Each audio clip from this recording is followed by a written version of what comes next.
चॅनलमध्ये तुमचं खूप खूप खूप मनापासून स्वागत। आज दुपारच्या जेवणामध्ये रोजचं जेवण न करता आज थोड्याशा वेगळ्या पद्धतीने ते जेवण तयार केलेलं आहे। तर आज आपण राजस्थानी पद्धतीने दाल बाटी केलेली आहे आणि या बट्ट्यासुद्धा तुम्ही बघू शकता काय मस्त एकदम खुसखुशीत झालेली आहे। थंडीमध्ये तर आवर्जून केली जाणारी ही डिश आहे आणि खायलासुद्धा अगदी भारी लागते। तर अशा पद्धतीने ही बट्ट्या छान चुरून घ्यायच्या आहेत आणि वरून आपल्याला खमंग फोडणीचं वरण घालायचं आहे। पाहुणे जरी आलेत ना तरी तुम्ही असा हा बेत केलात ना तरी सगळ्यांना आवडेल आणि खरंच दालबट्टी अशा पद्धतीने तुम्ही खाल्लीत ना तर पुन्हा पुन्हा खावीशी वाटेल, इतकी भारी लागते। चला मग वेळ न दवडता आपण लगेचच रेसिपीला सुरुवात करूया। इथे आपण दालबट्टी बनवण्यासाठी परातीमध्ये इथे घेतलेलं आहे 2 वाट्या गव्हाचं पीठ, अर्धी वाटी आपल्याला बारीक रवा घ्यायचा आहे।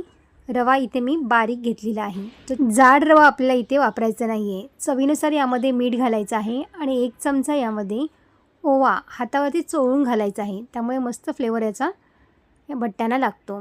आणि त्यानंतर 1 चमचा आपल्याला याच्यामध्ये तूप घालायचं आहे। तूप इथे आपल्याला गरम करून घालण्याची गरज नाही, असंच तूप वापरलं तरीही चालेल। तर तूप आपल्याला पिठाला छान असं चोळून घ्यायचं आहे आणि त्यानंतर आपल्याला थोडं थोडं पाणी घालून पीठ आपल्याला मळून घ्यायचं आहे। जसं आपण चपात्यांना पीठ मळतो ना त्याच पद्धतीने हे पीठ आपल्याला मळून घ्यायचं आहे। तर थोडं थोडं पाणी घालून आपल्याला हे पीठ मळून झालेलं आहे आणि तुम्ही इथे बघू शकताय बघा छान असं पीठ आपलं मळलं गेलेलं आहे। आता हे पीठ आपल्याला 10 मिनटासाठी आपल्याला बाजूला ठेवून द्यायचं आहे। झाकण ठेवून याच्यावरती आपल्याला 10 मिनटं रेस्ट करायला ठेवायचं आहे, म्हणजे आपण जो रवा घातलेला आहे तो छान फुलून येईल। तर इथे 10 ते 15 मिनटं झालेली आहेत माझी आणि तुम्ही इथे पाहू शकताय बघा रवा छान असा फुलला गेलेला आहे। आता आपल्याला पुन्हा छान मळून घ्यायचं आहे आणि ह्या पिठापासून आपल्याला 4 उंडे तयार करून घ्यायचे आहेत। तर अशा पद्धतीने आपण ही उंडे तयार करून घेतलेले आहे। आता या उंड्यापासून आपल्याला चपाती तयार करायची आहे। मळलेल्या पिठापासून आपण 4 उंडे इथे तयार केलेले आहेत। आता आपल्याला पीठ न वापरताच ही चपाती लाटून घ्यायची। सुकं पीठ आपल्याला अजिबात लावायचं नाही आहे, आपल्याला ही चपाती अशीच लाटून घ्यायची आहे। अजिबात ही चिटकत नाही आणि जितकी शक्य होईल ना तितकी आपल्याला पातळ चपाती लाटून घ्यायची आहे, म्हणजे छान असे लेयर्ससुद्धा येतील, आपल्याला छान अशा बट्ट्या फुलून येतील। त्यामुळे आपल्याला पातळ चपातीत लाटून घ्यायची आहे आणि त्यानंतर बघा अशा पद्धतीने फोल्ड करायचं आहे आणि फोल्ड केल्यानंतर आपल्याला याच्यावरती तेल लावून घ्यायचं आहे, नंतरच हे दुमडून घ्यायचं आहे। तर तुम्ही ते बघू शकताय बघा, त्यामुळे ना बट्ट्या छान अशा फुलतात आणि छान अशा क्रिस्पीसुद्धा तयार होतात। तळल्यानंतर ना छान याच्या लेयर्स खुलून येतात। त्यामुळे बघा अशा पद्धतीने हे आपल्याला दुमडून घ्यायचं आहे। चपाती आपण ज्या वेळेस दुमडतो ना त्यावेळेला तेल लावलंत ना तर बट्ट्यासुद्धा मस्त एकदम फुलून येतील आणि क्रिस्पीसुद्धा होतील। तर अशा पद्धतीने हे आपल्याला उंडे इथे तयार झालेले आहेत। तर तयार केलेले उंडे आपल्याला चाळणीवरती घेऊन वाफवून घ्यायचे। तर इथे आम्ही चाळण घेतलेली आहे, चाळणीवरती आपल्याला 4ही उंडे आपल्याशी वाफवून घेणार आहोत। तर या बट्ट्या वाफवण्यासाठी इथे मी कढईचा वापर केलेला आहे। तुम्ही इडली स्टँडचा सुद्धा वापर करू शकता, इडलीच्या भांड्यामध्ये सुद्धा हे पीठ वाफवलंत ना तरीही चालेल। तर आपल्याला झाकण ठेवून 15 मिनटं हे वाफवून घ्यायचं आहे। तर इथे 15 मिनटं आपली झालेली आहेत। आता तुम्ही बघू शकताय बघा आपलं पीठ जे आहे बट्ट्याचं हे छानपैकी वाफवलं गेलेलं आहे, हाताला लागत नाही। सुरीसुद्धा घालून बघूया आपण। तर तुम्ही ते बघू शकता सुरी आपली छान अशी क्लीन निघालेली आहे, म्हणजे बट्ट्या आपल्या छान अशा वाफवलेल्या आहेत। आता गॅस बंद करायचा आहे आणि ह्याला आपण थंड करून घेणार आहोत। थंड झाल्यानंतरच आपल्याला हे कट करून घ्यायचं आहे। तर हे पूर्णपणे थंड झालेले आहेत। अशा बट्ट्यांना चवीलासुद्धा खूप मस्त लागतात आणि खरंच अगदी भात डाळ खाण्याची इच्छा नसेल, एकच काही करायचं असेल ना तर ही दाळबट्टी नक्कीच करून बघा, सगळ्यांनाच आवडेल। तर तुम्ही ते बघू शकता मस्तपैकी एकदम जाळी तयार झालेली आहे आतमध्ये। तर इथे मी 4 भाग करून घेणार आहे।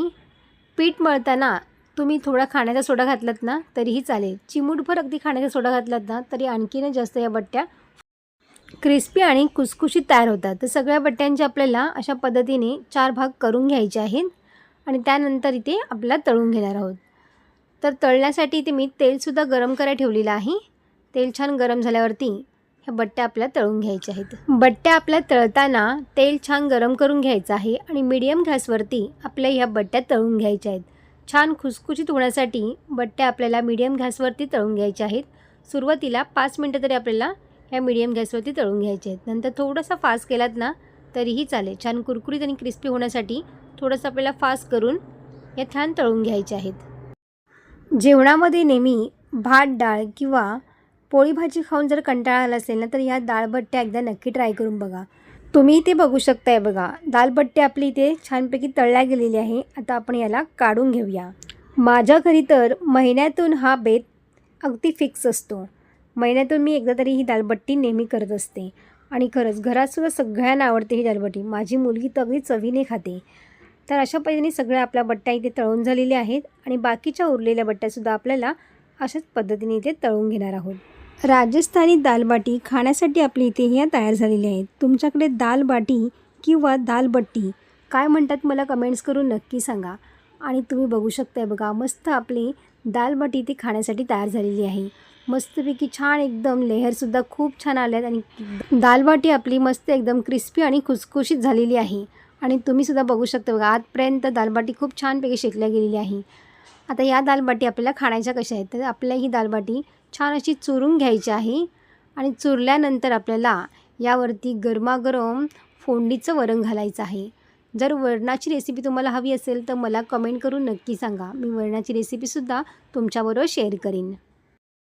छान चुरून झाल्यानंतर आपल्याला ह्याच्यामध्ये गरमागरम वरण घालायचं आहे.